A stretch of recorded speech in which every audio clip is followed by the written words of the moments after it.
2001 онд Америк нэгдсэн улсад ахлах ангийн сурагчид хоёр өрсөлдөгч хар тамхины сүлжээнүүдийг үүсгэн байгуулж хоорондоо тэмцэлцснээс гадна удаан хугацааны турш хууль хүчнийхэн холбооны мөрдөх товчоо хэлийн албаныхнаас амжилттай бултаж байв. Тэд хэлээр хууль бусаар 8 тонн орчим мансууруулах бодис нэвтрүүлж нийт $32 сая олсон юм. Гэвч шунал, урвалт, бодлогогүй үйлдэлүүдээс нь болж тэдний гэмтэргийн сүлжээ нэгэн өдөр нуруу унсан. Жирийн номоо сурагчдаас хар тамхины томоохон худалдаачид болж хувирсан талаар бодит түүх бөгөөд кино хийгддэг түүхүүдийг нэгүүллээ. Ингээд киноных нь хэсгүүдээс ашиглан хийсэн бодит түүхийн талаар бичлэгийг хүлээн авна. Солонгосын алдарт Oyster Chips маань цоошин 4 төрлийн амттайгаар худалдаанд гарлаа. Original буюу хамгийн энгийн зөөлөн амттай давстай төрөл. Salted Egg давстай өндөгний өвөр мөц амт. K-pop солонгос маягийн майонезтай хамгийн сонирхолтой төрөл. Double cheese ердийн нэг төрлийн биш, хоёр өөр төрлийн бяслагтай. Cheddar ба моцареллагийн төгс сослол. Зүгээр нэг энгийн бяслагтай чипс биш шүү. Хоёр төрлийн амтлаг бяслагны гайхалтай хослолоор Oyster Chips-ийг заавал амсаарай. Дөнгөж 10 жилээ төгсөөд байсан 19 настай Norman Nate Pizza Hut-д хүргээгчээр ажилладаг байлаа. Тэр Айдахо мужид ээжийнхээ гэрийн подвалд амьдардаг хүү байв. Энэ хүртэл тэр зохион байгуулалттай гэмтэргийн талаар алдарт Ал Пачиногийн тоглосон Scarface киноноос өөр төсөөлөлгүй нэгэн байсан гэдэг. Гэвч нэгэн өдөр бүх зүйл өөрчлөгдсөн юм. Тэр өдөр Нейт сайн найз Тофер гэгчтэй тамхи татангаа мансууруулах бодисын талаар бичдэг High Times сэтгүүлийг эргүүлэн сууцгаажээ. Тэдний уг сэтгүүл дээрээс уншсан нэгэн нийтлэл амьдралыг нь тэр чигт нь өөрчлөн гэж тухайн үедээ төсөөлөөгүй үзээ. 2001 онд Канадад марихуанаг имчилгээнд ашиглаж болох хууль гарсан байна. Тухайн үед энэ ургамлын хамгийн сайн сорт нь Канадын Британий Колумб мужид ургадаг байлаа. Харин хөвгүүдийн амьдардаг Айдахо муж нь Канадын Британий Колумб мужтай хэлэлдэг. Тэд хамгийн сайн ургамал тэднээс хэдхэн километрийн цаана зарж байгааг мэдэж хэрвээ хоттой яаж игээд аваад ирвэл шинэхэн талах шиг л зарж болно гэсэн бодол тэдэнд төрсөн юм. Бид хил давуулан үүнийг авчирна гэж Нейт найздаа хэллээ. 19 настай хүүхдүүдийн хамгийн шилдэг бизнес төлөвлөгөө нь энэ байв. Гэвч хүүхдүүдэд ямар ч мөнгө байсангүй. Пицца хөргөдөг ажил нь Нейтэд байж болох хамгийн бага цалин өгдөг бол Тофер хотынхоо тоглоомын паркт ажилладаг байсанд найзаасаа нэх дээрдэд байх орлогогүй байв. Гэвч Тоферт нуурын ёроолоос гаргаж ирж байсан завин байсанд найзынхаа бизнес санаанд итгээд хамаг эд хөрөнгө болох уг заваа $1400 зарсан юм. Тэд энэ мөнгөөрөө 1 фунт буюу 500 орчим грамм ургамал авч чадна гэж үзээд Канад руу аян замдаа гарлаа. Канадад ирээд хэдэн цаг амжилтгүй бараага хаан явсан хөвгүүд ядарч тэнд нэг бааранд орохоор болцоожээ. Хөвгүүд Фрэнки гэх эрэгтэйтэй яриа өдөж хайж яваа бараага хаанаас олж болохоо асуув. Тэдний аз дайрч Фрэнки өөрт нь Канадын хамгийн сайн ургамлууд байгаа. Гэхдээ гэрт нь байгаа тул тэднийх рүү явцгаая гэлээ. Фрэнки тэднээс хэр их мөнгөтэй явааг нь асуухад 1 фунт авахд $1400 хүрэх үү гэж хөвгүүд асуусанд гайхалтай 1 фунт ургамал яг тийм үнэтэй гэж Фрэнкигийн нүдэн гялзан хариулсан байна. Нейт мөнгө өгч бараага аваад уутыг нээж үзэхсэн ч Фрэнки уутыг нээвэл баригдана гэд нээлгээгүй юм. Хөвгүүд инхүү уутыг задлчиж үзэлгүй, грамлчиж үзэлгүй Канадын жижиг хотын хямдхан бааранд танилцсан хүндээ итгээд бараага аваад явцгаав. Тэд инхүү хилийн наан ирэхэд төлөвлөгөөнийх нь хамгийн хүнд хэсэг эхэлж байгааг ойлгоцоож байлаа. Хэдий Канадын хэл Мексик Америк нэгдсэн улсын хэлийг бодвол 3 дахин уртч гэсэн хашаа хоросоод байх зүйл байдаггүй тул ойгоор явсаар нэг л мэтгэд хэлд авчихсан байж болдог гэв. Тэд өөр мянган контрабандчдын адил морины чиргүүлэнд, тайрсан модонд, машины дугуйнд эсвэл өөрсдийнхөө биед эсвэл бүр бие дотрооч авч гарахыг хүссэнгүй.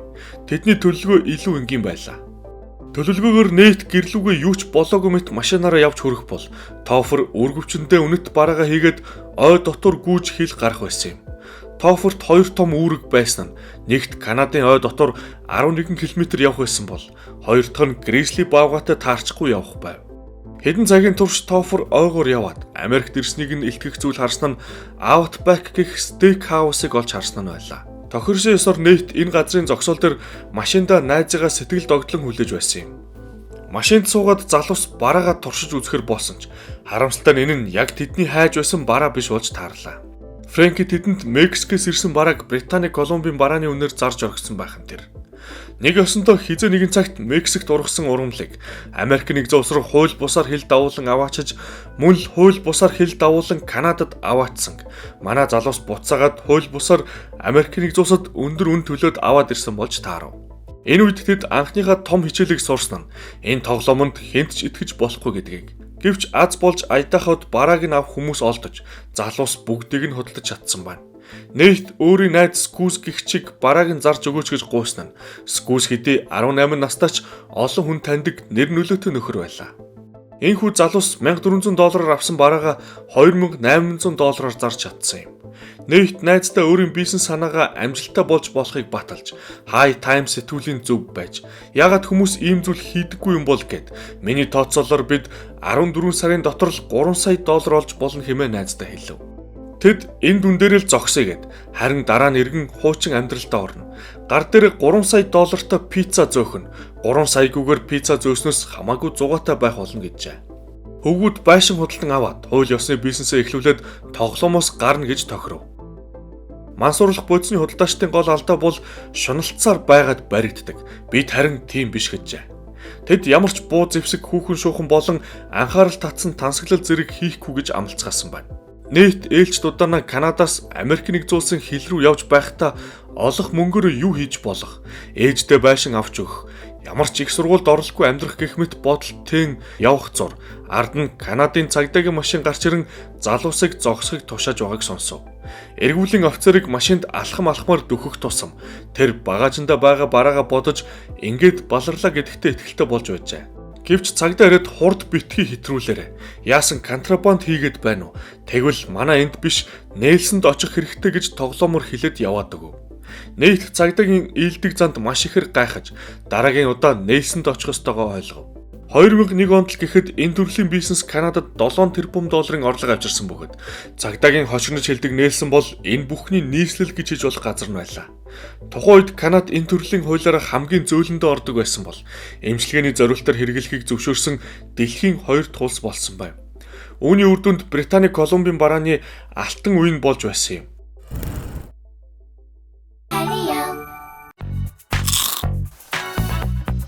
Старын шин төрөл хамтарч үзсэн үү? Чедар моцареллагийн хослол.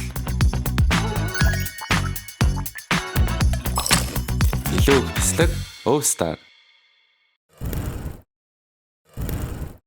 Дараагийн явалт дээр залуус нээлсэн дэрж жинхэнэ нийлүүлэгчдийг олсон байна. Эхэндээ баг мөнгө эргэлдүүлж байсан залууст хэлээр мөнгөө Канада руу авч гарахад асуудал үүсдэггүй байсан ч дараа нь мөнгө нь ихсхийн хэрээр энэ нь боломжгүй болсон юм. Хөвгүүд Канадын хилийн ойролцоо машинда харанхуй болохыг хүлээж байгаад TOEFL үүргэвчэндээ мөнгөө хий үрж аваад өнгөлөн далдалтын хувцас өмсөд ой дундуур орон алга болдог байна. Тэр 7 миль орчим гүүгээд Канадын хил даваад нийтийн машинд сууж ахин яваад цүнхтэй мөнгөө цүнхтэй бараагаар сольж хилийн ойр буцаж ирээд мөн л TOEFL бууж ойгоор гүүгээд Америк нэгдсэн улсын хилийн дотор хүлээх нийтийн машинд иргэн суудаг байлаа. Нейт машинаараа хил гарах бол TOEFL үүргэвчтэйгээ ойгоор хил давна. Гэртээ ирээд хөвгүүд бараагаа Скүүст өгч Скүүс хэдэн зуун дийлрүүдтэй өгдөг юм. Энэ бүхэнд TOEFL гүйлт бүр дээр $1000 болж байсан бол Нейт $150,000 авдаг байв. Түүний бизнес амжилттай болж улам өргөжин тэлэх хэрэгтэй болж байлаа.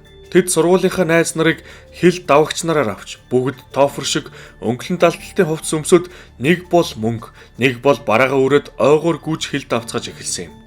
Гүүгч нарын үүрж байсан нийт мөнгө нэг удаадаа л $400,000 хүрч байсан гэдэг. Жилийн өмнө тэд тансаглалаар хүмүүсийн анхаарлыг татахгүй гэж ярьж байсан ч 12 сарын дараа гэхэд энэ яриагаа мартцгааж өмнө нь авахыг хүсдэг байсан бүх зүйлсээ араас нь авцгаж эхэлсэн байна. Үнэтэй моцикл, усны моцикл, том телевизэр гэх мэт юу ч худалдаж аван тэр болгоно нь хамгийн үнэтэй нь байдаг байв. Нейт ээжийнхээ подвалаас нүүж жижиг өрөө түрээслэн гэсэн ч үнэн хэрэгтээ нуурын ирэг дээр тансаг байшин худалдаж авсан юм. Тэр 7 хоног бүр хотын хамаг огтуудыг өрж үдшилэг зохион байгуулж байснаас гадна төд удалгүй 8 унтлахын өрөөтэй хар шудалдан авч бүр бэлэн мөнгөө хадгалахаар ахин нэг байшин шудалдан авчээ. Нейт үнэтэй машинаас гадна алмаацтай гинжч хідэн арваар нь авч ихэнх рэперүүд мөн адил хар тамхины худалдаачид байдаг гэж боддог байсанд дуу хийж үзэх гэж студич түрээсэлдэг болов.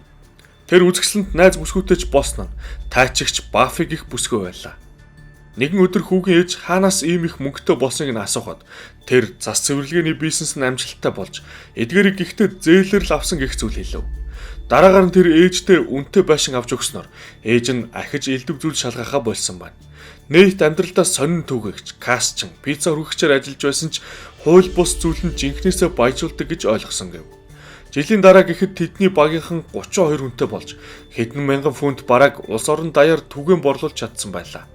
Нейт бараа зөөдөг машинуудаа тесрэх бөмбөг суулгаж хэрв Америкийн цагдаа нар машиныг зогсоох юм бол машинаа дэлбэлээд өөртөө зугтах төлөвлөгөөтэй байж. Хил дамнан хууль бусаар хар тамхи зөөх гүүгч нараа тайвшруулахын тулд Нейт тэдэнд та нарыг барилаач би хамгийн шилдэг өмгөөлөгч нарыг хөлсөлж барьцааны мөнгийг нь өгөөд гаргаж авна. Над руу шууд цагдаагийн газраас залгахад болно гэж амлаж байв. Тофер найзынхаа ил тод тансаг амьдралын хэм маягаас нь болж санаа зовнин. Анх ярьж байсан шиг л энэ тоглоом одоо дуусгаач гэж гуйж байсан ч Нейт үгүй цагдаа нар барьтал хизээч зогсохгүй гэж урдаас нь тоглоом шоглоом хийж байлаа. Тэр баригдсан ч хамгийн шилдэг өмгөөлөгчд мөнгө төлж шоронгоос гаргана гэж итгэж байсан ба анх эхлэхдээ ярьж байсан 3 сая долларын зорилго нь одоо харахад маш жижигхэн дүн шиг санагдаж эхэлсэн байна. Тофер уурлаад байсанд Нейт түүнийг нэг гүйлтийн хөлсийг нь $8,000 болтон өсөглөө. Нэгэн шөнө Нейт дуудлага хүлээн авсан юм. Тухайн шөнө Скүүсийн гэрт багтаа 3 хүн нэвтэрч буу тулгаад бараа болон мөнгө нь хаана вэ гэж асууж гарчээ. Нейт тэр үед хэн нэгэн энгийн биш хүний замд хөндлөснөө ойлгосон байна. Тэд хэн юу хийдгийг нь мэдэж байснаас гадна гэрийнх нь хайгуудыг ч мэдэж байсан нь илүү түгшээж байсан юм. Нейт Норман Айдахогийн цор ганц хар тамхины 8-ын хүү байгаагүй. Вонг гэх очтой бас нэгэн хүү байсан нь Солонгос төрж Америк нэгдсэн улсад байдаг баян чинэлэг айлд үрчлэгдэж хийл хөгжим тоглодог онц сурлахтан байсан ч 17 нас хүрээд эрс өөрчлөгдөж сайн хүүгээс гэнэтл гэмт итгэхэд болсон байна. Тэр өдөржин өөрөө янз бүрийн хориотой бодис хэрэглэж хар тамхины сүлжээгээ удирддаг байсан юм. Онц сурлагтан хүү хар тамхины сүлжээг үүсгэн байгуулснараа Ванг Нейттэй төстэй байсан ч бас тэд эсрэг тесрэг байв. Вангд энэ зах зээл тэр чигтээ хэрэгтэй байсан бол Нейт өмнө нь Вангийн талаар мэддэг байсан ч мөнгө хүн бүрт хангалттай гэд Вангтай өршөлтөж зах зээлийг нь булаахыг хүсэхгүй байсан юм. Ванг энэ талаар өөр бодолтой байсанд өрөөний найз Жованида залгаж ажил байна гэд Нейтийг алуулахаар захиалав. Нийт энэ ажилдаа $100,000 амлаж $5,000-ыг нь урьдчилгаа болгон өгнө гэсэн ч өгөөгүй юм. Жаваны хэдийгээр хизээч өмнө гэмтрэг хийж байгаагүй ч энэ саналд нь зөвшөөрч яагаад байж болохгүй гэж хэмээн хүлээн авсан байна. Жаваны өөрийн ойр тойрныхонд энэ талаараа хэлээд дэлгүүр явж хэрэгтэй зүйлс болох Олс Брезент Бейли зэргийг худалдан авчээ. Ванг тэр орой нүсэр үжлэг зохиож олон хүн өөрийг нь гин буруугүй шоудаж байсанг нь харсан байх ёстой гэж байв. Гэвч Жаваны нөхдүүдийнхээ хамт тэр орой Нейтийг алсангүй. Скүүсийн гэрт орж ирэн мөнгө болон барааг нь дээрэмдсэн юм. Тэр ягаад Нейтийг алаагүй гэхлээр Ванг өрсөлгөө болгон өгнө гэсэн $5,000 ч өгөөгүйд эхлээд Нейтийг дээрэмдэд харин дараа нь Ванг мөнгө өгөхөөр нь алчхаа гэж бодсон байна. Нейт Скүүсийг дээрэмдсэн сонсоод Мексикийн картелийнхэн үүнийг хийж байна гэж бодсон ба өөр нэг сурагчийн газар нутгийн төлөөх дайн гэж төсөөлөж өггүй юм. Энэ үед Нейт анх удаанаа л жинхнээсээ айж эхлэв. Тэр өөрийнхөө байшингаас нүүж хотын нөгөө захад өөр байшин түрээсэлж дэрэнд ороод цэнэгтэй буутаа унтдаг болсон юм. Хэсэг хугацаанд дараа Нейт гадаач гарахаа байж найз бүсгүй Баффигийнхаа гэрт нүүж очсон байна. 2002 оны 11-р сарын 13-ны өдөр мод бэлтгэгч ой дотроос алуулсан шинж тэмдгүүттэй нэгэн хүүгийн цогцыг олжээ. Цагдаа нар хүүг Брэндон Батлер гэж тогтоосон юм. Хүүгийн ар гэрийнхэн энэ явдалд гүн цочирсан байсан бөгөөд хүүн хорхоод ч хоргүй, хийл тоглож онцордог байсан гэж хэлж байлаа. Гэвч цагдаа нар Брэндонг жаахан ахиу судалж үзээд хүү ээж аавынхаа хэлснүүд дээр нэмээд Ванг гэх нэрэн дор Америк нэгдсэн улсын томоохон хар тамхины сүлжээг удирдах байсан. Харин түүний өрсөлдөгч нь Нейт Норман гэгч болохыг мэдсэн юм. Энэ үеэр Нейтийн зарим нэг гүүгч нар болон борлуулагчдыг биедээ бараагаа авч явтан цагдаа нар баривчилсан юм. Харин энэ үед баригдсан худалдаачд нь шоронгоос Нейтийн өмнө нь өөрийнх нь хэлснээр Нейт рүү залгаж намайг шоронд байгааг хэл гэж ярихыг цагдаа хууль хүчнийхэн сонссон байна. Цагдаа нар өмнө нь Вангийг судалж байгаад Нейт гэдэг өрсөлдөгчтэйг нь мэдэн тэд нэг хүний талаар яриад байна гэдгийг нь ойлгосон юм. Харин Вангтай юу болсон бэ? Ванг найз Жаванийн өөрт нь уурлна гэж огтоос төсөөлөж үгүй байлаа. Тэр өөрөө маш их хориотой бодис хэрэгэлдэг байсанд Жаванид өнөөхөл $5,000 өгөх ёстойгоо мартсан байна. Ванг Жованид нээлтийг алаад хаана нуух ёстой газрыг нь зааж өгөхөөр дагуулж авсан ба ойд аваачаад үзүүлтэл өнөөх нь $5,000 өгөхийг хүссэн юм. Харин Ванг хариуд нь зүгээр дээр тэгж байгаад өгнө гэх үед Жованигийн уур хурч Вангийг араас нь боомлоод эхлэв. Ванг өөрийг нь 50 хэмээн гуйсан ч уур нь хүрсэн Жовани яаж зогсохоо мэдсэнгүй улам чангаар боосоор алж орхисон байна. Тэр Вангийг алаад ул мөрөө баллах гэд хоолойг нь хэрчээд түүнд байсан мөнгийг аваад нээлтийг бул гэж хэдхэн минутын өмнө Вангийн зааж байсан тэрл газарт нь цогцыг нь орхиод яваад өгөв. Ванг алуулж хэд хэдэн хүн нь баригдах үед нээлт тоглоомоос гарах ёстойгоо ойлгосон байдаг. Тэр Ванг өөрийг нь алуулах гэж байгаад өөрийнхөө хүнд алуулсан мэдхгүй тул Мексикийн картелэл хамаатай гэж бодон одоо өөрийнх нь ээлж гэж бодов. Харин нийтийн багийнхан гэмгүй царайтай боосоо Вангийн үхэлд хамаатай байх гэж имэж эхэлсэн юм. Бүх гүүгч нар нь үүрээр цуглаад өөр өөрсдийн хувиа аваад харсан зүгтээ алга болох гэж тохирсон ч тэд уулзаад зүгтайхын оронд бараанаасаа хэрэглэж сайхан цагаа дурсан суусан байна. Яг энэ үед нь холбооны мөрдөгт товчоод тэднийг бүгдийг нь байрсан ч тэнд Нейт Норман тэр дунд байсангүй. Холбооны мөрдөгт товчоо хүн бүрээс нэг нэгээр нь Нейтийн талаар мэдээлэл авч хамаг үйл ажиллагааныхын талаар яриулж байв. Нейт багийнхан нь бүгд баригдсан. Бие биеийнх нь эсрэг турхирч их хэмжээний ял тулган айлгаж байгааг сонсоод өөрийн биеэр цагдаагийн газарт ирж бууж өгсөн юм.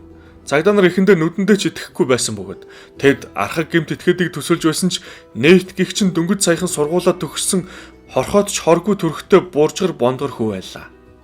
Хууль хүчнийхэн Нейтийг 1 тонн гарan ургамал хилээр нэвтрүүлсэн гэж нотолж чадсан ч бодит байдал дээр 8 тонн орчмыг дагуулсан болж байсан гэдэг.